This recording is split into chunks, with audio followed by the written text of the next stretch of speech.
This channel does not promote any violent, harmful, or illegal activities. All content provided by this channel is meant for an educational purpose only. আচ্ছা বলুন তো, কাচের ঘরে বসে অন্যের ঘরে ঢিল ছোড়া কি মানায়? হিংসার আগুনে পুড়ছে বাংলাদেশ, ওপরে অস্থির পরিস্থিতি, আর তার মধ্যেই বাংলাদেশের নিষিদ্ধ জঙ্গি সংগঠনগুলির স্পর্ধা দেখে আশ্চর্য হচ্ছে। ভারতকে শত্রু বলে রেগে দিয়ে বাংলাদেশিদের উস্কানি দিচ্ছে, বিদ্বেষ ছড়াচ্ছে, আর ইউনূস সরকার চুপচাপ হাত গুটিয়ে বসে আছে। পাকিস্তানের মদতে বাংলাদেশের জঙ্গি দলগুলো নতুন করে মাথাচাড়া দিচ্ছে। ঠিক এই আবহে আজ বাংলাদেশের বিদেশ সচিবের সঙ্গে বৈঠক করেন ভারতের বিদেশ সচিব। কি চলছে বাংলাদেশের অন্দরে? বিগ ব্রেক অ্যাট 6 এ দেখুন মৌলবাদের বিষ বিদ্বেষ, ভারত নাকি শত্রু দেশ?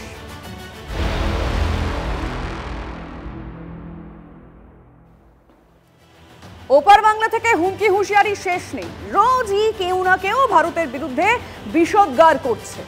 ভারতের সীমান্তে ষড়যন্ত্রের ছক কষছে বাংলাদেশি জঙ্গি গোষ্ঠী। আর এ ব্যাপারে কেন্দ্রীয় স্বরাষ্ট্র মন্ত্রককে আগেই রিপোর্ট দিয়েছে ভারতের গোয়েন্দা বিভাগ। আর এবার আর রাগ ঢাক করে নয়, বাংলাদেশি জঙ্গি গোষ্ঠীগুলি একেবারে খোলাখুলি কি বলছে আপনি জানেন? চলুন, কি বলেছে এই জঙ্গি গোষ্ঠীগুলি, কিছু তথ্য আজ TV9 বাংলা আপনাদেরকে দেবে। ভারতকে শত্রু রাষ্ট্র ঘোষণার ডাক হিজবুত তাহরিরের। বাংলাদেশের রাস্তায় প্রকাশ্যে লিফলেট বিলি হচ্ছে। আর কি তথ্য রয়েছে? লিফলেটে ভারত বিরোধী উস্কানিমূলক প্রচার করা হচ্ছে। বাংলা, বিহার, ওড়িশা দখলের ডাক বিএনপি নেতা। এই জঙ্গি সংগঠনগুলির না হয় কোনো দায়িত্ব নেই, এক্সপেক্ট করি না আমরা যে এই সংগঠনগুলো কোনো দায়িত্ব নিয়ে বসে থাকবে। উস্কানি দেওয়াই তাদের কাজ। কিন্তু মূলধারা রাজনৈতিক দল, ভাবুন একবার, বাংলাদেশের রাজনৈতিক নেতাদের মুখে উস্কানিমূলক কথা। আওয়ামী লীগের নেতাদের বাড়িতে আগুন ধরিয়ে দেওয়া হচ্ছে, জীবন্ত পুড়িয়ে মারছে মহিলাদের। আর এই অশান্তির মাঝেই ভারতকে শত্রু বানাতে মরিয়া দেশের জঙ্গিরা। দেখুন TV9 বাংলার এক্সক্লুসিভ রিপোর্ট। বাংলাদেশে যা কাণ্ড চলছে সেসব দেখে অনেকেই বাণিজ্য বয়কট করার ডাক দিচ্ছেন। ভারতে দাবি উঠেছে বাংলাদেশে পণ্য রপ্তানি করা বন্ধ করে দেওয়া হোক, কিন্তু সেসবে যেন কুছ পরোয়া নেই। উল্টে বাংলাদেশের ভিতরে ভারত বিরোধিতার ডাক আরও জোরালো হচ্ছে। আর এক ধাপে গিয়ে ভারতকে এই শত্রু রাষ্ট্র ঘোষণার ডাক দিয়ে একেবারে লিফলেট ছাপিয়ে বিলি করা হচ্ছে।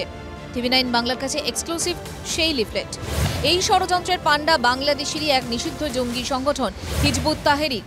এই জঙ্গি সংগঠনকে 2009 সালে বাংলাদেশে নিষিদ্ধ ঘোষণা করা হয়, কিন্তু এখন তারা প্রকাশ্যেই তাদের কাজকর্ম চালাচ্ছে। একদিকে আল কায়দাপন্থী জামাতুল মুজাহিদিন বাংলাদেশ এবং তার বিভিন্ন শাখা সংগঠন, অন্যদিকে IS মতাদর্শে বিশ্বাসী বাংলাদেশের নিষিদ্ধ জঙ্গি সংগঠন হিজবুত তাহরির। এই দুই সংগঠনের চাপ ক্রমশ বাড়ছে বাংলাদেশের বুকে, এবং সেই জায়গা মাথায় রেখেই ক্রমাগত কিন্তু দুশ্চিন্তা বাড়ছে ভারতীয় গোয়েন্দাদের। ঢাকা সহ বাংলাদেশের বিভিন্ন রাস্তায় প্রকাশ্যে বিলি হচ্ছে এই লিফলেট। ঢাকার প্রাণকেন্দ্র মতিঝিল মেট্রোর কাছে লিফলেট বিলি। প্রচার পুস্তিকায় হিজবুত তাহরির নেতৃত্বে মুসলিমদের এক হওয়ার ডাক। ভারতকে শত্রু হিসেবে বর্ণনা করা হয়েছে দুপাতার প্রচার পুস্তিকায়। দক্ষিণ এশিয়ায় খিলাফত প্রতিষ্ঠায় বাংলাদেশ নেতৃত্ব দেবে বলে দাবি। বাংলাদেশের স্বাধীনতা যুদ্ধে ভারতের অবদান নিয়ে নতুন করে কিছু বলার নেই। এখনও ভারতের উপর অনেক ক্ষেত্রে নির্ভর করতে হয় বাংলাদেশকে। সেই ভারতকেই শত্রু বলে ঘোষণা করার ডাক উঠছে, আর সেখানে বাংলাদেশ সরকার চুপ। কড়া প্রতিক্রিয়া বাংলার বিজেপি নেতৃত্বের। আমাদের চাল ডাল গম খেয়ে বেঁচে আছি, হ্যাঁ, এইসব লোকেদের জন্য একটা সার্জিক্যাল স্ট্রাইক 40-45 মিনিটের খেলাতেই বাংলাদেশের নামও নিশান ভারতবর্ষের পৃথিবীর মানচিত্র থেকে হারিয়ে যাবে। উন্মাদনার পরিবেশ তৈরি করতে চাই, এবং আপনি দেখবেন যে পেটে ভাত জুটছে না, তখন সমস্ত উন্মাদনা বেরিয়ে যাবে। বাংলাদেশ সরকারের ভূমিকায় হতাশ ইসকন কর্তৃপক্ষ। বাংলাদেশ ভারত মায়ের কোলে আছে, একদম যত্নে আছে, কিন্তু এখন বিদ্রোহ করে, এরকম রিলেশন খারাপ করে, দূর দেশের শত্রুতা করে, আমি জানি না কি এটা ভালো হবে দুই দেশের জন্য কিনা। ভারতীয় গোয়েন্দারা পয়েন্ট আউট করেছেন আরেকটা উল্লেখযোগ্য বিষয়। 5ই আগস্টের আগে জুলাই বিপ্লবের সময় বাংলাদেশের বিভিন্ন থানা পুলিশের কাছ থেকে প্রায় 6000 অত্যাধুনিক আগ্নেয়াস্ত্র লুট হয়েছিল।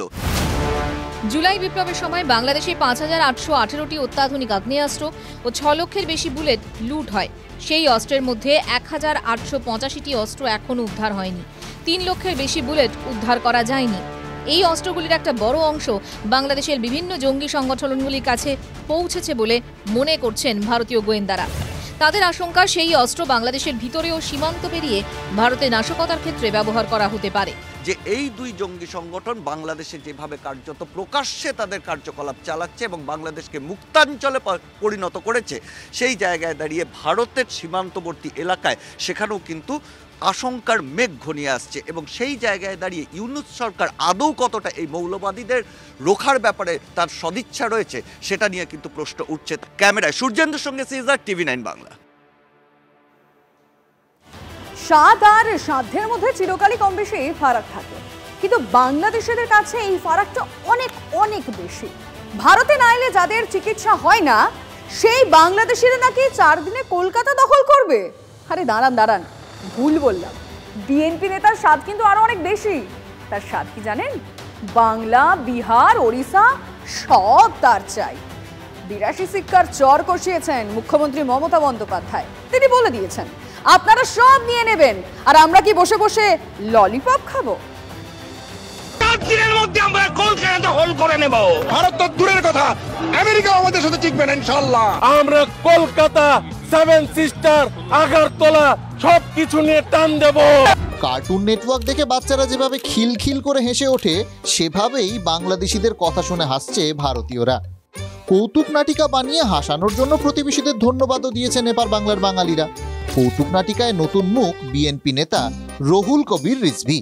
তার আবার দাবির শেষ নেই। আমাদের মিলিত শক্তি, তারুণ্যের শক্তি নিয়ে আমরা এটাই বলবো, তোমরা যদি ওইটা দাবি করতে পারো তাহলে আমরাও দাবি করব আমাদের নবাব সিরাজউদ্দৌলার বাংলা, বিহার, উড়িষ্যা ফেরত দাও আমাদেরকে। ঢাকায় বিদেশ সচিব পর্যায়ের বৈঠকের দিন খালেদা জিয়ার পার্টির নেতার কি ভাষা! রিজভির পার্টি আবার লং মার্চেরও ডাক দিয়েছে। ত্রিপুরা আগরতলা অভিমুখে লং মার্চের ডাক বিএনপির। বুধবার ঢাকা থেকে আখাউড়া সীমান্ত পর্যন্ত লং মার্চের ডাক। রিজভির দল কি রাস্তা চেনে না?